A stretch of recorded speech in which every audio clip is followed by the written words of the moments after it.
Kashi news channel, सच है तो बोलेगा।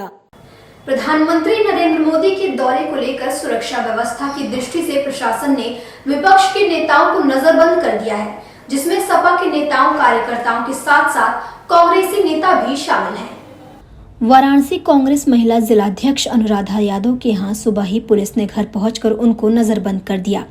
इस पर कांग्रेसी जिला महिला अध्यक्ष अनुराधा यादव ने कहा कि वाराणसी के सांसद देश के प्रधानमंत्री नरेंद्र मोदी आज वाराणसी की जनता को करोड़ों की सौगात देने के लिए आ रहे हैं। उन्हें जनता से डर है, जिस कारण उनके घरों पर पुलिस भेजकर नजरबंद किया गया है। अनुराधा यादव ने आगे कहा कि प्रधानमंत्री जिस सिगरा स्टेडियम में सभा कर रहे हैं, वहां पर खिलाड़ियों को अभ्यास से रोका गया है। महीने भर से ज्यादा समय लग जाएगा मैदान सही करने में। हमारी मांग है कि उसको जल्द से जल्द सही किया जाए। ये हर बार की है। ये आज हमारे यशस्वी प्रधानमंत्री जी हमारे काशी के सांसद जी बनारस में आ रहे हैं लाखों का करोड़ों का सौगात देने के लिए। लेकिन काशी की जनता का दुर्भाग्य देखिए कि ये जहाँ एक तरफ खिलाड़ियों को प्रमोट करने की बात करते हैं, जब वो मेडल लेके आते हैं तो उनसे मुलाकात करते हैं, उनको बड़ा प्रोत्साहित करते हैं, और वो खिलाड़ी कैसे मेहनत करते हैं, किस तरह से सालों की लगन से मेहनत से वो राष्ट्रीय अंतर्राष्ट्रीय स्तर पर जाते हैं। और एक तरफ आप जब काशी में आगमन कर रहे हैं, आपको बहुत भाई आ रहे हैं, बहुत खुशी की बात है, लेकिन बहुत सारी ऐसी जगह है जहाँ आप अपना सभाएं कर सकते हैं।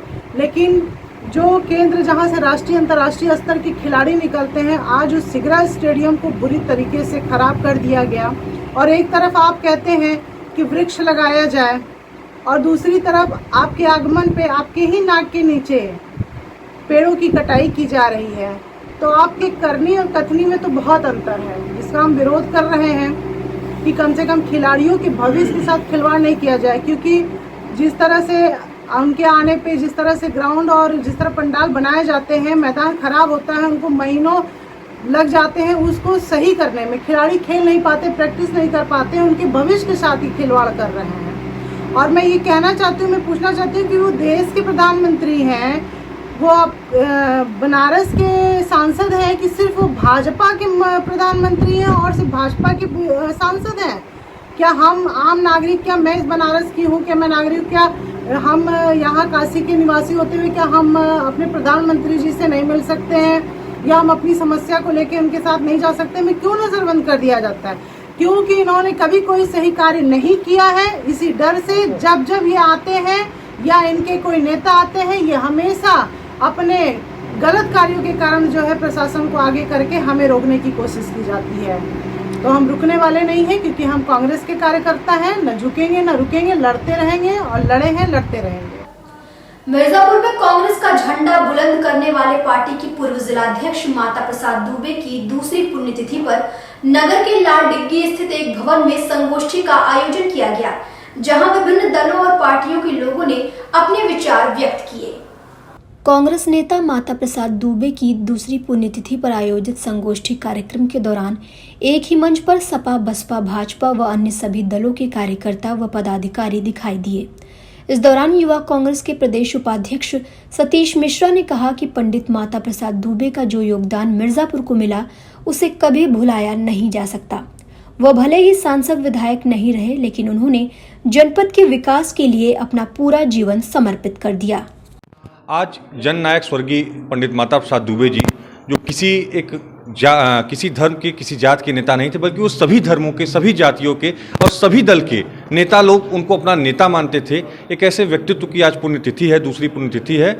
हम सभी लोग उनको श्रद्धा सुमन अर्पित करने के लिए यहाँ पे एक विचार गोष्ठी उनके पौत्र पंडित हर्ष नारायण दुबे जी के द्वारा रखा गया है। उसमें सभी उनके जितने चहेते लोग थे और किसी को बुलाया नहीं गया। स्वतः आप देख सकते हैं कि पूरी गैलेक्सी पवेलियन की जो ये हॉल है, ये भरा हुआ है, खचाखच भरा हुआ है। बाहर भी लोग खड़े हुए हैं और जितने लोग उनसे जुड़े थे आज सभी भावुक हैं, सभी उनको याद कर रहे हैं कि उनका मिर्ज़ापुर के एक विकास में क्या योगदान रहा है। वो कभी सांसद विधायक नहीं रहे, लेकिन उनकी जो राजनीतिक हैसियत थी वो किसी सांसद विधायक से कम नहीं थी, बल्कि कह लीजिए कि उनसे बहुत बड़ी उनकी हैसियत थी। और आज भी उसको लोग याद करते हैं तो भावुक होते हैं कि एक ऐसा व्यक्ति हमारे बीच आज नहीं रहा जिसने मिर्ज़ापुर को मिर्ज़ापुर बनाने में कहीं न कहीं उसका बहुत बड़ा योगदान रहा है। प्रधानमंत्री नरेंद्र मोदी अपने संसदीय क्षेत्र वाराणसी पहुंचे। इस दौरान उन्होंने काशीवासियों को 1700 करोड़ रुपए से अधिक की परियोजनाओं का सौगात दिया, जिसमें उन्होंने अक्षय पात्र योजना का भी शुभारंभ किया। इस योजना के अंतर्गत उत्तर भारत की सबसे बड़ी रसोई में सरकारी स्कूलों के बच्चों के लिए पौष्टिक आहार तैयार किया जाएगा। वाराणसी दौरे पर आए प्रधानमंत्री नरेंद्र मोदी सबसे पहले एलटी कॉलेज पहुंचे और यहां उन्होंने अक्षय पात्र मेगा किचन का शुभारंभ किया। इस किचन में प्राइमरी स्कूलों में पढ़ने वाले बच्चों के लिए मिड डे मील तैयार किया जाएगा। इस मौके पर सीएम योगी आदित्यनाथ और राज्यपाल आनंदीबेन पटेल भी मौजूद रहीं। आपको बता दें कि अक्षय पात्र एक स्वयंसेवी संस्था है जो उत्तर प्रदेश सहित देश के 12 राज्यों में बच्चों को मिड डे मील उपलब्ध करा रही है। वाराणसी में इसके 62वें केंद्र का शुभारंभ किया गया है। वाराणसी के अर्दली बाजार स्थित एलटी कॉलेज में इस रसोई को बनाया गया है। यहाँ बना भोजन वाराणसी के 148 स्कूलों के बच्चों में वितरित किया जाएगा। यहाँ से बना पौष्टिक आहार प्रधानमंत्री पोषण शक्ति निर्माण योजना के तहत दिया जाएगा। इतनी बड़ी संख्या में बच्चों का भोजन तैयार करने के लिए पूरा ऑटोमेटिक किचन का निर्माण किया गया है। खास तौर पर मशीनें बनाई गई हैं। इसमें आटा गूंथने से लेकर रोटी बनाने तक की मशीनें शामिल हैं। दाल और सब्जी बनाने के लिए भी उन्नत मशीनों का प्रयोग किया जा रहा है। यहाँ करीब 1 लाख बच्चों के लिए भोजन तैयार किया जाएगा।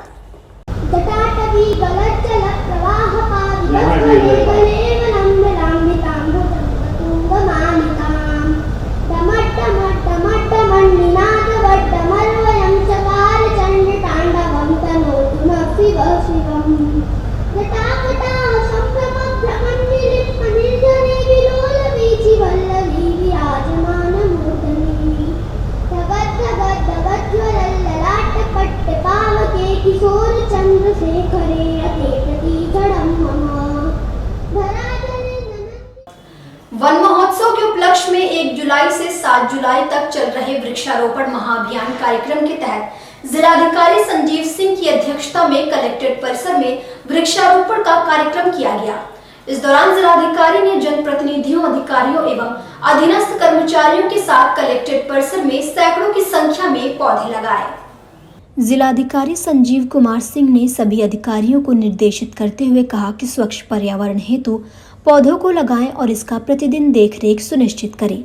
जिलाधिकारी ने लोगों से भी अपील किया कि वे सभी अधिक से अधिक मात्रा में वृक्ष लगाएं और उसकी देखभाल करें। उन्होंने कहा कि बड़े होने तक पौधों की देखभाल अवश्य करें।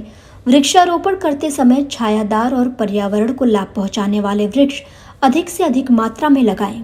जिलाधिकारी द्वारा बताया गया कि मानव जीवन के लिए स्वच्छ पर्यावरण अत्यंत महत्वपूर्ण है। पर्यावरण हमारा पोषण करता है और हमें जीवित रहने में मदद करता है। हम शुद्ध हवा, पानी और मिट्टी के बिना जीवन की कल्पना नहीं कर सकते हैं।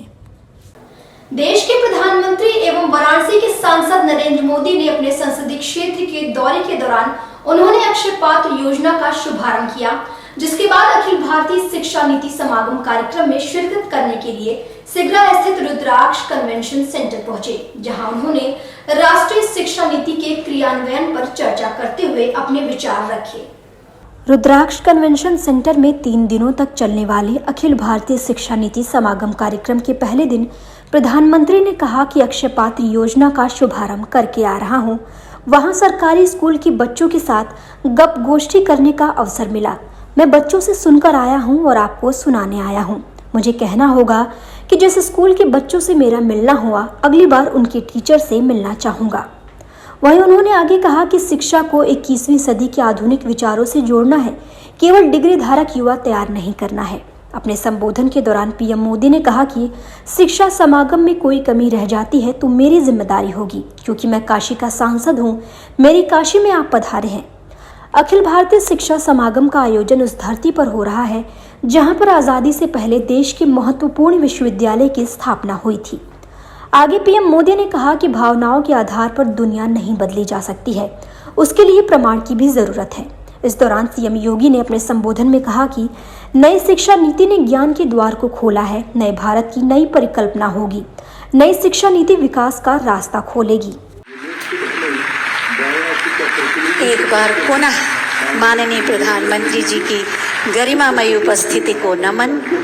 और अब शिक्षा और शोध का विद्या और बोध का इतना बड़ा मंथन जब सर्व विद्या के प्रमुख केंद्र काशी में होगा तो इससे निकलने वाला अमृत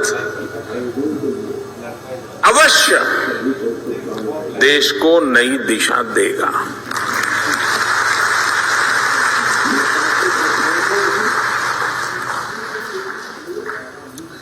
और मुझे विश्वास है कि अगले 3 दिनों तक यहां जो चर्चा और विमर्श होगा उससे राष्ट्रीय शिक्षा नीति के क्रियान्वयन को प्रभावी दिशा मिलेगी। साथियों, आप सभी जानते हैं कि राष्ट्रीय शिक्षा नीति का मूल आधार शिक्षा को संकुचित सोच के दायरे से बाहर निकालना और उसे 21वीं सदी के आधुनिक विचारों से जोड़ना है। हमारे देश में मेधा की कभी कोई कमी नहीं रही है, लेकिन दुर्भाग्य से हमारे ऐसी व्यवस्था बना कर दी गई थी जिसमें पढ़ाई का मतलब केवल और केवल नौकरी ही माना जाने लगा था। शिक्षा में ये विकार गुलामी के कालखंड में अंग्रेजों ने अपनी जरूरतों को पूरा करने के लिए अपने लिए एक सेवक वर्ग तैयार करने के लिए किया था। आजादी के बाद इसमें थोड़ा बहुत बदलाव हुआ भी, लेकिन बहुत सारा बदलाव रह गया। अब अंग्रेजों की बनाई व्यवस्था कभी भी भारत के मूल स्वभाव का हिस्सा नहीं थी और न हो सकती है। अगर हम हमारे देश के पुराने कालखंड की तरफ नजर करें, हमारे यहां शिक्षा में अलग अलग कलाओं की धारणा थी और बनारस तो मेरी काशी तो इसका जीवंत उदाहरण है। बनारस ज्ञान का केंद्र केवल इसलिए नहीं था क्योंकि यहाँ अच्छे गुरुकुल और शिक्षण संस्थान थे। बनारस ज्ञान का केंद्र इसलिए था क्योंकि यहाँ ज्ञान और शिक्षा बहुआयामी मल्टी सेक्टरल थी। शिक्षा में यही विविधता हमारी शिक्षा व्यवस्था का भी प्रेरणा स्रोत होनी चाहिए। हम केवल डिग्री धारक युवा तैयार न करें, बल्कि देश को आगे बढ़ने के लिए जितने भी मानव संसाधनों की जरूरत हो, हमारी शिक्षा व्यवस्था वो देश को उपलब्ध कराएं, देश को दे। इस संकल्प का नेतृत्व हमारे शिक्षकों और शिक्षण संस्थानों को करना है। हमारे शिक्षक जितनी तेजी से इस भावना को आत्मसात करेंगे, छात्र छात्राओं को, देश के युवाओं को उतना ही ज्यादा, देश के आने वाले भविष्य को भी उतना ही ज्यादा लाभ होगा।